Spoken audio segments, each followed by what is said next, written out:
Go. Audio Jungle.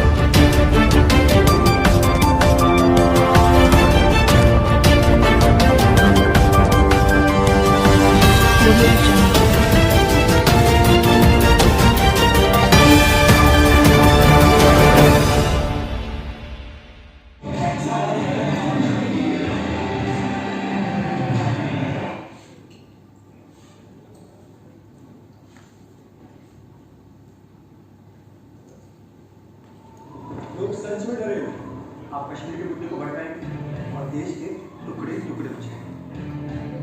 Allah Akbar, the end of Narendra Modi. एक मामूली जाएगा इस देश का पीएम बनेगा।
जम के चोरी कर रहे हैं आप, लेकिन अब चौकीदार आ गया है।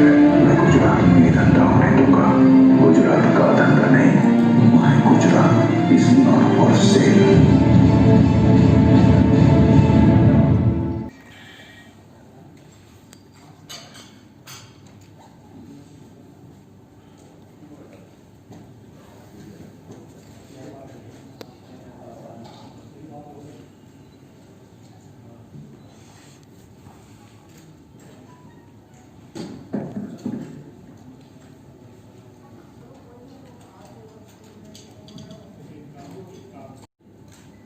कुछ राजनीतिक पार्टियों को लगा कि ये फिल्म अगर आएगी तो बीजेपी को बहुत फायदा होगा और वो जीत जाएंगे।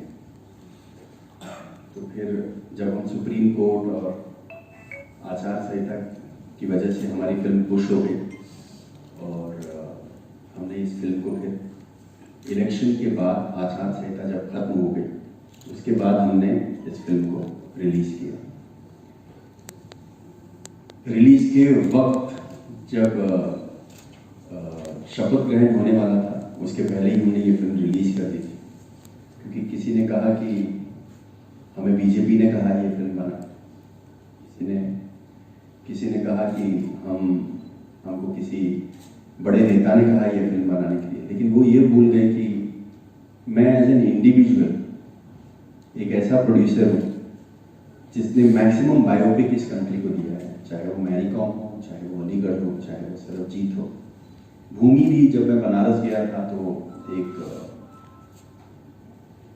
लड़की की कहानी मुझे जब पता चली कि मैंने उस पर बनाया था वो फिल्म, और फिर पीएम नरेंद्र मोदी। और आगे भी मैं जो मेरी अनाउंसमेंट आई है वो बेस्ड ऑन ट्रू स्टोरी है, बहुत जल्द अनाउंसमेंट आने वाली है, क्योंकि जब सब लगे हुए थे मुझ पर कीचड़ उछालने के लिए उस वक्त मैं अपनी फिल्म की तैयारी कर रहा था। तो अब जब सिनेमा घर कई एम्प्लॉयज ऑल ओवर इंडिया, जितने लोग, कई लोग बेघर हो गए, कई लोग बेरोजगार हो गए और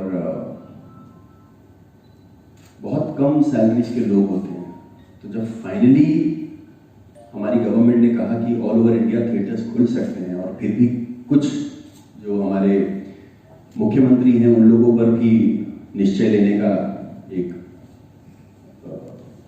सुझाव दे दिया गवर्नमेंट ने, तो बिहार, महाराष्ट्र, राजस्थान, कुछ स्टेट्स हैं जहां पर अभी भी थिएटर्स नहीं खुले हैं।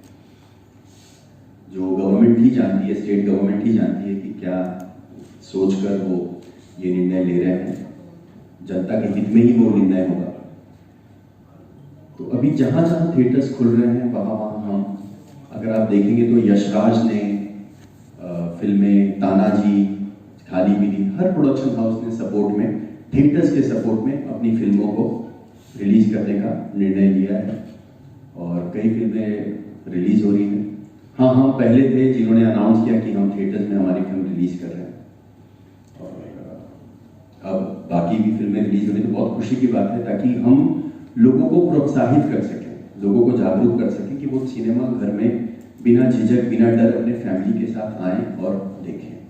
जैसे वो सब्जी मार्केट में सब्जी खरीद रहे हैं, सामान खरीद रहे हैं, घर में रह रहे हैं, उसी तरीके से सिनेमा लवर्स और जितने कर्मचारी हैं ऑल ओवर इंडिया, उनके सपोर्ट में हम फिल्म जगत ने ये निश्चय लिया कि हम अपनी अपनी फिल्में जो रिलीज कर सकते हैं रिलीज करें। हाँ, एक और बात मैं बताना चाहूँगा, जो अभी प्रेस कॉन्फ्रेंस के 10 मिनट पहले ही मुझे पता चला मेरे डिस्ट्रीब्यूटर से, कई सिनेमा घरों ने मना भी कर दिया है, वो पीएम नरेंद्र मोदी नहीं प्ले कर सकते, तो उस पर हमें कोई आपत्ति नहीं है, क्योंकि हमारी जो इंटेंशन थी कि हम सिनेमा घर में लोगों को लाना चाहते हैं। अगर सिनेमा घर ने अगर ये सोचा है, सिनेमा वालों ने ये सोचा है कि वो इस फिल्म को इस वक्त नहीं रिलीज करना चाहते हैं, क्योंकि बट ऑब्वियसली बहुत ही मोस्ट कंट्रोवर्शियल फिल्म रही है और इस फिल्म को देखने के लिए लोगों को झिझक न हो शुरू में ही, क्योंकि 6-7 महीने बाद सिनेमा घर खुल रहे हैं, तो कंट्रोवर्सीज तो फिल्म के साथ भी हुआ था काफी। अब कुछ सिनेमा घरों में लग रही है, लेकिन लग रही है, तो ये बातें मुझे आप तक पहुंचानी थी।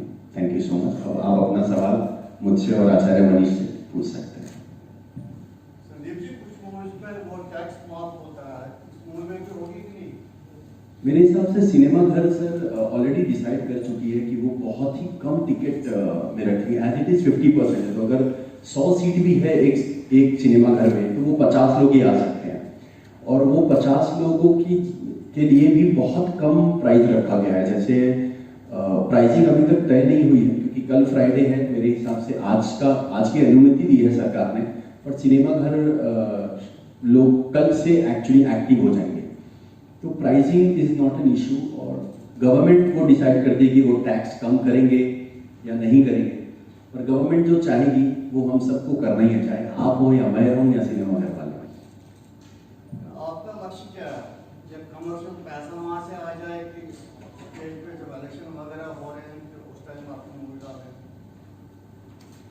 जैसे अभी आपका कमर्शियल वैल्यू इसमें देख रहे हैं कि आप देख रहे हैं किस टाइम जैसे बिहार वगैरह में इलेक्शन में पॉलिटिकल इशू टेबल जरा मत हिलाओ, कमर्शियल टेबल मत हिलाओ थोड़ा। बहुत अच्छा सवाल है। कमर्शियल वैल्यू अगर देखनी होती तो मैं ये फिल्म ही नहीं बनाता, मैं फिर हाउसफुल या धमाल जैसी कमर्शियल, सिंघम जैसी फिल्मों के पीछे मेहनत करता। तो मैंने अलीगढ़, सरबजीत, भूमि या मैरी कॉम कभी भी ऐसी फिल्में नहीं बनाई जिससे कमर्शियल, क्योंकि अगर कमर्शियल सक्सेस ही चाहिए तो मुझे शेयर मार्केट या किसी सूरत में साड़ी फैक्ट्री में खोल देना चाहिए। तो मैं कमर्शियल वैल्यू के लिए सिनेमा बनाने आया ही नहीं हूँ। ये मैंने कई बार पहले भी इंटरव्यूज में कहा है। हर प्रोड्यूसर अमीर हो, हर प्रोड्यूसर पैसे कमाए, ये जरूरी नहीं है, क्योंकि 90% सिनेमा फेल होते हैं, हम डिपेंडेंट होते हैं, हमें जो कहानी अच्छी लगती है हम वो कहना चाहते हैं।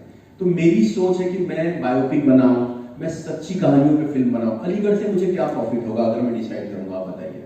या भूमि में एक लड़की की शादी के दिन बलात्कार हो जाती है उसका, तो उस चीज से मुझे क्या फायदा होगा। मैं तो सिर्फ सामाजिक और पारिवारिक फिल्म पे ध्यान देना चाहता हूँ बस। जैसे कुछ लोग रोमांटिक फिल्मों पे ध्यान देते हैं, कुछ लोग श्रीराम राघव थ्रिलर फिल्म पे ध्यान देते हैं, मधुर भंडारकर मुद्दों की फिल्मों पे ध्यान देते हैं। तो मुझे बायोपिक, इंस्पायरिंग फिल्में कहना अच्छी लगती है, जो कहानी कोई न छुए। मैं तो बोलता हूँ अगर आपके पास वो कहानी है जो आपको लगता है कि इस कहानी को कहनी चाहिए, और अगर वो कहानी मेरे दिल को भागी तो मैं जी जान लगा दूंगा वो फिल्म को सेट करने के लिए। Yes ma'am. मैं पूछना चाहती हूँ, आपका नाम तो बताइए। सुनीता। मैं पूछना चाहती हूँ, आपने ये जो फिल्म बनाई है ये प्योरली बेस्ड ऑन फैक्ट्स है या आपने इसमें कुछ मिर्च मसाला जो इंक्रीज द सेलिब्रिटी ऑफ? नहीं, सेलिब्रिटी क्या होता है, देखिए जब एक 130 करोड़ जनता जो है वो जब फिल्म देखने बैठे तो उनको 2 घंटा पकड़ के रखना है हमें थिएटर में। कई लोग 15 मिनट बाद सिनेमा छोड़ देते हैं पैसा देने के बाद भी, इंटरवल के बाद वापस चले जाते हैं। पर हमारे सिनेमा में जो एक बार आया था देखने, जब रिलीज हुई थी, वो दोबारा नहीं गया और हमें बहुत पब्लिक वाइज बहुत अच्छे रिव्यूज मिले थे। और आपको पता है कि बीजेपी को कई लोग प्यार भी करते हैं, नरेंद्र मोदी को प्यार भी करते हैं और नफरत भी करते हैं। और आजकल तो सोशल मीडिया ऐसी है कि नफरत पहले पता चल जाता है हमको, और जो लोग पढ़ते हैं वो भी निगेटिव मैसेजेस जल्दी पढ़ लेते हैं, पॉजिटिव और आशीर्वाद वाले मैसेजेस तो इग्नोर ही करते हैं, तो बेहतर है। तो ये फिल्म, मुझे कहानी इतनी अच्छी लगी। आज जैसे रवि साहब हैं यहाँ पे या विजय जी हैं, ये लोग भी छोटे से ऊपर आए जिंदगी में। आप भी एक जर्नलिस्ट हैं, इससे पहले आप जर्नलिस्ट नहीं थे। अगर आपकी कहानी इंटरेस्टिंग है तो मैं वो भी कहना चाहूँगा। तो ऐसा कुछ भी नहीं है कि मैं फायदे के लिए या कोई सोच रख के फिल्में बनाता हूँ। सोच रख के राजनीति की जा सकती है, फिल्में नहीं बनाई जा सकती।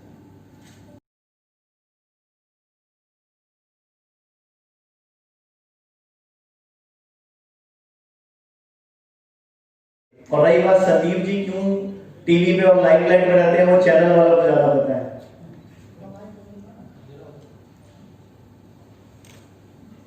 आचार्य जी, मेरा प्रश्न शोध सक्षम मीडिया से काढ़ाई के बारे में जो आप बता रहे हैं सर, उसका अभी एक सर्वे कर रहे हैं, उसमें पता चला ज़्यादा काढ़ा पीने से उसका साइड इफेक्ट पड़ रहा, तो इस पर आपका क्या सलाह है? सर लगता है आप पे हुआ है साइड इफेक्ट काढ़ा, इसलिए आप पूछ रहे हैं। तो मेरे हिसाब से आपको आचार्य जी से बाद में मिलना चाहिए। आचार्य जी ऊपर रूम में है, तो आपको इन सवाल का जवाब आपके सेहत के लिए और परिवार के लिए जरूर बाद में मिलकर लेना चाहिए। मैं इतना बोलना चाहूंगा, कोई साइड इफेक्ट नहीं है, ये सब नेचुरल बात है। एलोपैथिक कंपनियां आयुर्वेद को आगे नहीं आने देना चाहती, तो प्रोपेगेंडा ज्यादा है। बकायदा आयुष के सेक्रेटरी ने क्लियर किया कि भारत में कहीं आयुष के काढ़े का कोई केस रिपोर्ट नहीं हुआ। ये 5 दिन पहले न्यूज़पेपर्स में आया है। वो सब आपको पता है प्रोपेगेंडा है कि आयुर्वेद ऊपर ना आ जाए, दूसरी कंपनियां लगी रहती है। संदीप जी, ये पिक्चर ये पीएमओ से क्लियर हो गई कि उसकी जरूरत नहीं पड़ी? प्राइम मिनिस्टर ऑफिस से उसकी जरूरत नहीं पड़ी इसमें? पीएमओ से क्लियर क्यों होगा? पीएम पे आप बना रहे हैं तो वो तो बहुत पहले ही 1.5 साल पहले ही बना के रिलीज हो गया था। तो इस वक्त पीएमओ से क्लियर करने और उनको जनता के भावुकता से, मतलब अगर मेरा मन, जैसे आप रीमेक कर रहे हैं ना फिल्म का, तो थोड़ा बहुत ऐसा नहीं, जो सच्चाई थी उसी को हमने सिनेमा के हिसाब से वो फ्रीडम लेके हमने बनाया। जो सच्ची घटनाएं हैं, हमने कोई एक भी घटना इसमें ऐड नहीं किया है। जो सही था, जो उसको सही सिनेमा के तरीके से हमने उसको दर्शाया है लोगों तक, वो किया हमने। तो पीएमओ की परमिशन की जरूरत नहीं है। हमने तो बस उनका आशीर्वाद रहे पूरे भारत में, मुझ पे नहीं, पूरे भारत पे, इस फिल्म पे भी नहीं, बस इतना ही काफी है। और वो अभी बिहार इलेक्शन में पता भी चल जाएगा मेरे हिसाब से। पूरी सिनेमा के जितने भी बड़े बड़े प्रोडक्शन हाउस हैं, वो लोग अपनी अपनी फिल्मों को फ्री में दे रहे हैं सिनेमा घरों को, ताकि लोगों के अंदर जो सोच बैठी हुई है पिछले 6 महीने से, वो सोच खत्म हो जाए और लोग बिना झिझक, बिना डरे सिनेमा घर में आए और फिल्में देखें। क्योंकि उनके सेफ्टी के लिए सिनेमा घर वालों ने बहुत खर्चा किया है, बहुत ट्रेनिंग दिया है लोगों को, साफ सफाई का, सैनिटाइजेशन का, हर चीज़ का बहुत अच्छे तरीके से ध्यान दिया जा रहा है। सर, ये एज इट इज रिलीज हो रही है, कुछ चेंजेस किया गया है इस फिल्म में? अगर आप लिखना चाहते हैं कुछ चेंजेस तो आप कर सकते हैं, लेकिन फिल्म में कोई चेंजेस नहीं, क्योंकि मेरे पास वो बजट नहीं था कि मैं फिल्म में चेंजेस करते बैठूं। हाँ, मेरे दिमाग में, मानसिक स्थिति में मेरे कुछ चेंजेस आए हैं पिछले 3 महीने में। कल आपने फाइल किया है अर्नब गोस्वामी पे, तो उसके लिए आप क्या कहना चाहेंगे रिपब्लिक पे? मैंने कोई गलत नहीं किया, मैंने वही किया जो अर्नब गोस्वामी डिजर्व करते हैं।